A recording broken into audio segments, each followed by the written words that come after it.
সহি আল্লাহ রাসূল সাল্লাল্লাহু আলাইহি ওয়াসাল্লাম কবরের পাশ দিয়ে যাচ্ছেন, আমরা তো প্রতিদিনই যাই। আজ পর্যন্ত কোনো আযাব দেখেছি? কবরে কি আযাব হয় না? অবশ্যই হয়ে থাকে। আল্লাহ রাসূল সাল্লাল্লাহু তাআলা আলাইহি ওয়াসাল্লাম তিনি দেখছেন, দেখার পরে বলছেন এ দুটো কবরে আমি দেখছি আযাব হচ্ছে। আর এর থেকেও বড় গায়েবের সংবাদ এটাই যে কে কি গুনাহ করেছে পূর্বে। আল্লাহ রাসূল কাকে বলে? নেগাহে মুস্তাফা কাকে বলে? যে পূর্ব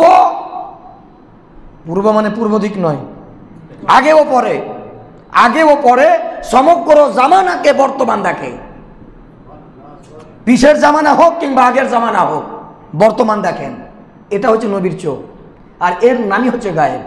আগে কি হয়েছে, আগামীতে কি হবে, নবীদের চোখে নবী আমরা যেমন নিজের হাতের তালু দেখতে পাই, জওয়ান ছেলেরা যাদের চোখ একেবারে উজ্জ্বল, যেমন নিজের হাতের তালু দেখতে পায়, আল্লাহ রাসূল সাল্লাল্লাহু আলাইহি ওয়াসাল্লাম এই পৃথিবী সৃষ্টির পর থেকে যেদিন শেষ হবে সেই দিন পর্যন্ত সমগ্র জামানা, সমগ্র সময়কাল, সমগ্র কালটাকে তিনি নিজের হাতের তালুর নিয়ে দেখেন।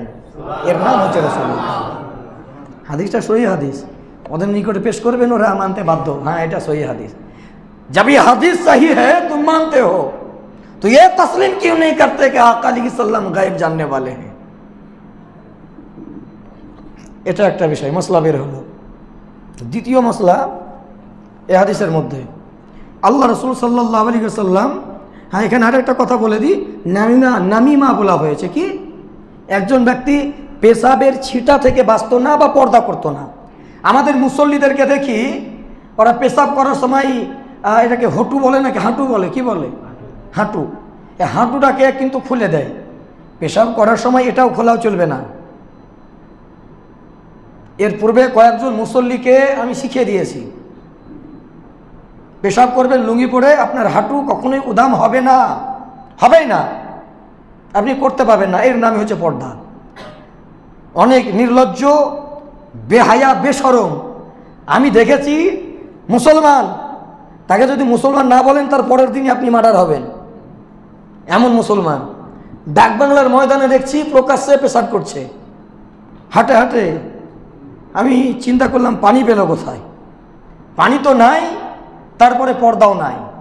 ব্রাদারান ইসলাম সাদা লেবাস পরিধান করে, সাদা লুঙ্গি, সাদা পাঞ্জাবি পরে, ভাবতে পারেন যে পাঞ্জাবি পরে, ড্রেস সাদা পরে, ডাকবাংলার মতো হাঁটে পেশাব করে, যেখানে কোনো পর্দার ব্যবস্থা নাই, যেখানে পানির ব্যবস্থা নাই, সে হয়তো ঢালাও ব্যবহার করেনি। ব্রাদারান ইসলাম, এখানে দুটো রেওয়ায়াত রয়েছে মুসলিম বুখারীর, এ দুটো বিষয় বাঁচতে হবে। প্রথমত পর্দা আপনাকে করতে হবে, দ্বিতীয়ত পেশাবের ছিটা থেকে বাঁচতে হবে। অনেক ক্ষেত্রে দেখা যায় কি, হয়তো ঢেলাতে আপনি ঢেলার ওপরে জমিতে যদি পেশাব করেন, পেশাব ছুটে এসে লাগবে। প্রয়োজনে যেখানে পেশাব করবেন বালি ছড়িয়ে রাখতে হবে। আর বর্তমান ডিজিটাল সময়, এই ডিজিটাল সময়ে যে টাইলস বেরিয়েছে, এই টাইলসের ওপরে আপনি যদি পেশাব করেন কখনো ছিটাবে না, ওখানেই থেকে যাবে। ব্রাদারান ইসলাম, এই পেশাবের ছিটা থেকে সুস্থভাবে পেশাব করে বেরিয়ে আসতে হবে। ব্রাদার ইসলাম, এক ফোঁটা দু ফোঁটা যদি থেকে যায় আপনার নামাজ হবে না, আপনি অপবিত্র থাকবেন। একজন মুসলমান হওয়ার পরও প্রয়োজনবিহীন দাঁড়িয়ে পেশাব করে, প্রয়োজনবিহীন অপবিত্র থাকে, পানি ব্যবহার করে না, এমন ব্যক্তি ওই অবস্থায় যদি মারা যায়, আল্লাহ রাসূল সাল্লাল্লাহু আলাইহি ওয়াসাল্লামকে কোন মুখটা দেখাবে? ভাবতে পারেন? ফেরেশতারা তার আত্মাকে যখন নিয়ে যাবে, বাকি ফেরেশতারা বলবে না যে অপবিত্র রূহ, এর রূহ হইতে গন্ধ বেরিয়ে আসছে? অবশ্যই বলবে।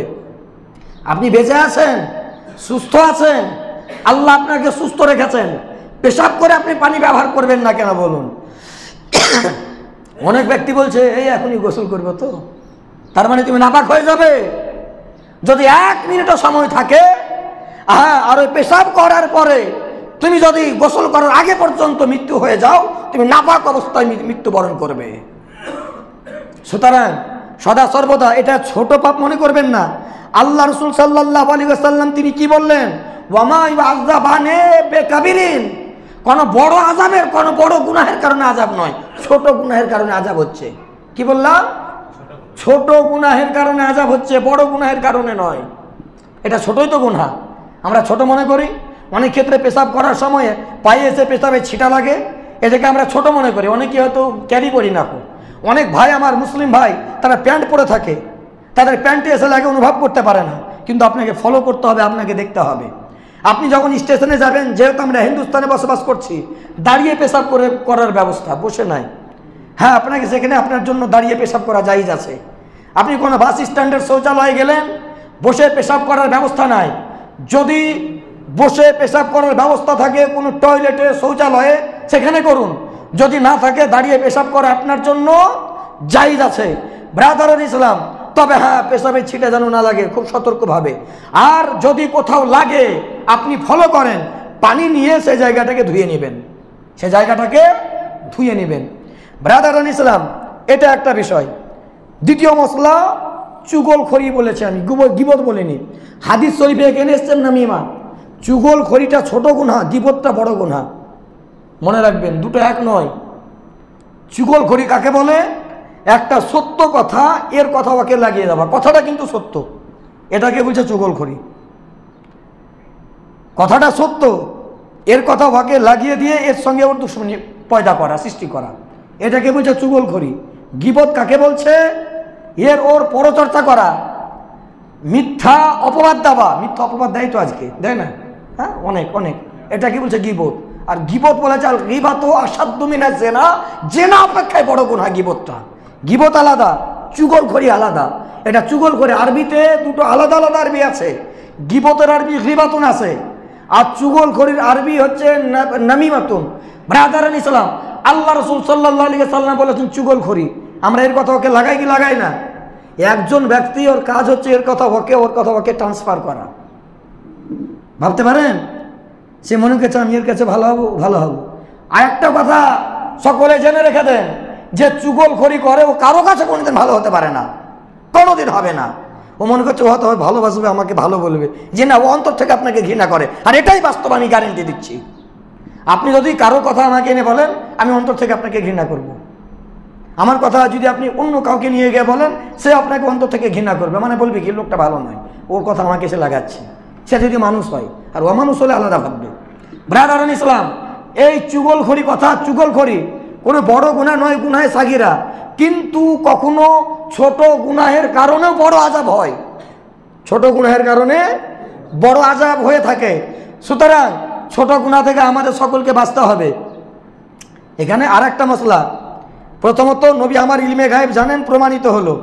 নবী আমার ফিউচার, পাস্ট, এই যে ইংরেজিতে বলছে ভবিষ্যৎ, বর্তমান আর অতীত, আরবিতে বলছে মাজি, মুস্তাকবিল ও হাল, এই তিন জামানা একত্রিত নবী আমার দেখতে পান, সেটাও প্রমাণিত হলো। চলে আসুন এবার মূল বিষয়ে। কবরে ফুল দেওয়া যাবে না, মাজারে ফুল দেওয়াটা সেরে গে ফুরফুরাওয়ালা, এদেরকে বলা হয় খচ্চর। কি বলা হয়? খচ্চর। খচ্চর বুঝেন না? গাধা নয়, গাধা ঘোড়ার মিলনে যে সন্তান জন্ম নেয় তাকে আরবিতে খিমারুন বলে। কি নাম বলে? কি বলে আরবিতে? খিমারুন। অনেকে সব ভুলভাল নাম দেখে দিয়েছে, জানেন, তারা আলেমদের কাছে জানেও না। খিমারুনের বাংলা হচ্ছে খচ্চর। সে দুই জাতির সৃষ্টি, এক গাধা আর এক ঘোড়া। ব্রাদারান ইসলাম, এ ফুরফুরাপন্থী, এরা দেওবন্দিও নয়, সুন্নিও নয়। এরা মাজার জিয়ারত করবে, কিন্তু মাজার ক্যামও করবে, দরুদও করবে, মিলাদও পড়াবে, বিশ্বনবীর দিবস পালন করবে, কিন্তু মাজারে চাদর দেওয়াটাকে শিরক মনে করে, ফুল দেওয়াটাকে শিরক মনে করে।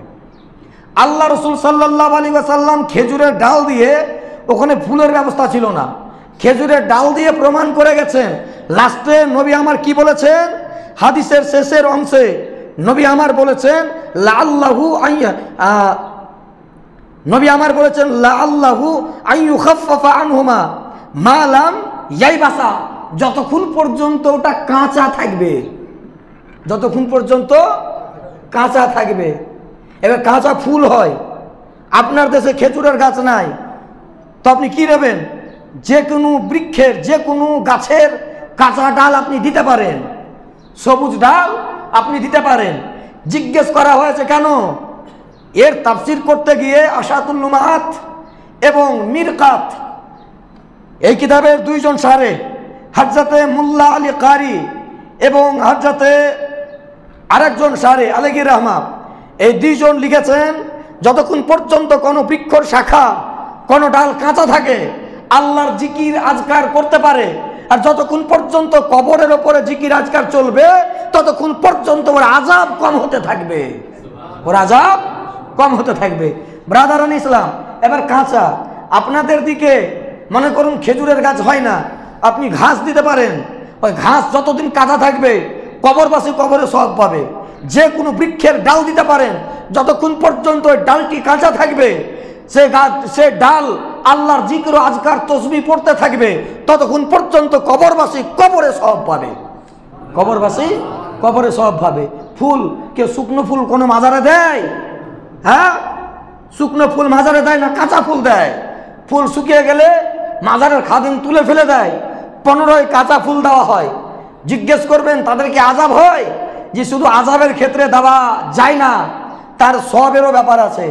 যেমন আপনারা যারা পায়ে হেঁটে মসজিদ এলেন, যারা গাড়িতে এসছেন তারাও সওয়াব পাবেন, তবে যারা পায়ে হেঁটে এসছেন বেশি পাবেন। আপনার বাম পায়ে নেকিকে মিটাবে, ডান পায়ের প্রতিটি কদমে নেকিকে বাড়াবে। অনুরূপ আল্লাহ বারাগণ যেনারা কবরে শায়িত আছেন, তিনার কবরে যখন ফুল দেওয়া হয় সে ফুল তসবিহ পড়ে তিনাদের স্বভাব পাবেন তিনারা, এবং তিনাদের মর্যাদা আরো উচ্চ স্তরে পৌঁছে যাবে। বলুন সুবহানাল্লাহ। ব্রাদারান ইসলাম, আল্লাহ তাবারক ওয়া তাআলা কোরআন পাকে বলতে আছেন ইউসাব্বিহু মা ফিস সামাওয়াতি ওয়াল আরদ, আসমান ও জমিনের মধ্যস্থলে যা কিছু আছে সকলে তসবিহ পড়তে থাকে, বৃক্ষ লতা পাতা তসবিহ পড়তে থাকে।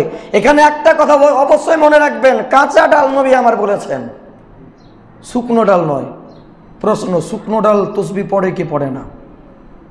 এখানে দুটো মতামত রয়েছে, যে একটা বৃক্ষ যখন আল্লাহর তসবিহ ছেড়ে দেয় তখন তাকে কোনো কাঠুরে গিয়ে কাটে।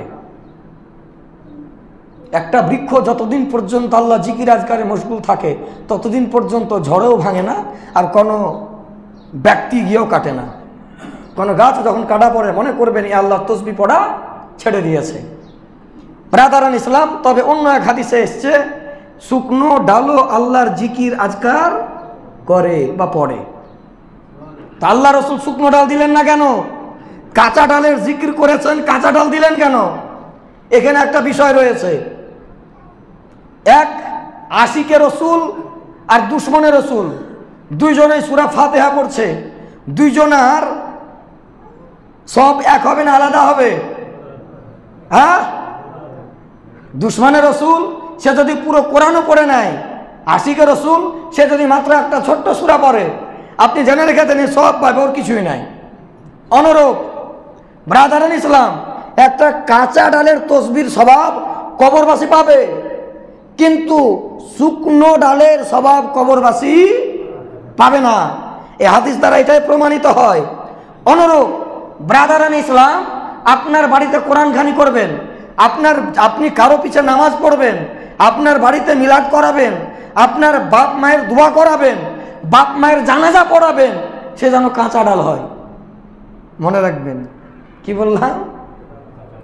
হয়তো অনেকে বুঝতে অসুবিধা হয়েছে। কাঁচা ডাল আশিকের রসুল হতে হবে, দুশ্মনের রসুল হলে হবে না। নবীকে পিছনে গাল দিয়ে আসবে, নবী তো কিছুই জানে না, তারপরে এসে আপনার বাপের জন্য দোয়া করবে, কাজে লাগবে না। আপনার মায়ের জন্য দোয়া করবে, কাজে লাগবে না। আপনার জানাজা পড়াবে, কাজে লাগবে না। আপনার মসজিদের ইমাম হয়ে আপনার মসজিদে ইমামতি করবে, ওর নামাজ কাজে লাগবে না, কারণ ও শুকনো ডাল, ওর মধ্যে ইশকে মুহাম্মদ নাই। আল্লাহ রসুলের নির্দেশনা যে আপনার প্রতি আমল, সে আমল ওর মধ্যে নাই। আর একটা মশলা এখানে বের হয়, বলেছে আজ অনেক মশলা বের হবে, কিছু গুরুত্বপূর্ণ বের করে দেব। গাছপালা উত্তম না মানুষ উত্তম? হ্যাঁ কিনা বলবেন? কে উত্তম? মানুষ উত্তম। গাছপালা থেকে মানুষ উত্তম তো? আল্লাহ তাবারক ওয়া তাআলা কোরআনে বলেছেন ওয়া খালাকনাকুম ফিহা ওয়া তিন ওয়া যাইতুন ওয়া তুরি সিনিন ওয়া হাদাল বালাদিল আমিন লাকাদ খলাকনাল ইনসানা ফি আহসানি তাকবীম। সব থেকেও সুন্দর হচ্ছে মানুষ, চাঁদ থেকেও সুন্দর, সূর্য থেকেও সুন্দর মানুষ। ব্রাদারান ইসলাম, তো বৃক্ষ যদি তসবিহ পড়ে, কবরে যদি সওয়াব পাওয়া যায়, মানুষ যদি সে কবরের পাশে কোরআন তেলাওয়াত করে, কবরবাসী সওয়াব পাবে না? পাবে কি পাবে না? ব্রাদারান ইসলাম, হঠাৎ করে কেউ এসে যদি বলে এটা শিরিক, মানবেন? মানা সম্ভব? তাদেরকে হাদিসটা দেখিয়ে দিবেন যে একটা কাটা ডাল যতক্ষণ পর্যন্ত তার মধ্যে রস থাকবে সে জিকির আজকার করবে, তসবিহ পড়বে, কবরবাসী যদি স্বভাব পায়, তো আমি মানুষ, যে মারা গেছে তার পুত্র, যে মারা গেছে তার ভাই, যে মারা গেছে তার বাপ, যে মারা গেছে তার দাদা কিংবা তার পোতা, আমি যদি তার জন্য দোয়া করি, কিংবা আমার প্রতিবেশী, কিংবা আমার বন্ধু, কিংবা এই পৃথিবীর মানুষ, আমি যদি তার জন্য দোয়া করি, কবরে তসবিহ পড়ি, কবরে গিয়ে জিকির আজকার করি, কবরে গিয়ে তাকবীর পড়ি, কবরে গিয়ে কোরআনের তেলাওয়াত করি, তারপরে সে সবটা যদি বকশে দিই, কবরে পৌঁছাবে কি পৌঁছাবে না? অবশ্যই পৌঁছে যাবে। ব্রাদারান ইসলাম, অনেক জায়গাতে একটা সিস্টেম আছে কি জানেন? শুক্রবার এলে আজাব উঠে যায়।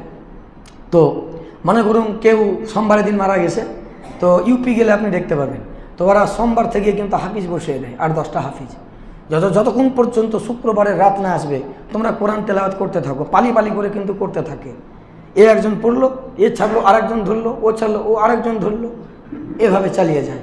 আপনি আফ্রিকা মহাদেশে গেলে পারে সব আশিকের রাসূলরা দেখবেন আপনার কবরের পাশে একসঙ্গে আপনার 100-150 জন কোরআন তেলাওয়াত করে কবরের পাশে বসে দাফন করার পর। ব্রাদারান ইসলাম, এতে প্রচুর পরিমাণে সওয়াব রয়েছে, শুধু আমাদেরকে বুঝতে হবে। আর সব থেকে বড় কথা, মানার মানসিকতা রাখতে হবে। আর যদি মানারই মানসিকতা না থাকে তাহলে আমরা ঠিক আবু জেহেলের দলেই উঠে যাব। আল্লাহ তাবারক ওয়া তাআলা আমাদের সকলকে ইসলামের সঠিক পথে যেন অবস্থান করার তৌফিক দান করেন। আল্লাহ তাবারক ওয়া তাআলা আমাদের সকলের মধ্যে এ মানার মানসিকতা যেন দান করেন। সকলে বলুন আমিন। ওয়া আখিরি দাওয়ানা আলহামদুলিল্লাহি রাব্বিল আলামিন। আস্তাগফিরুল্লাহ রাব্বি মিন কুল্লি যামবি ওয়া আতুবু ইলাইহি।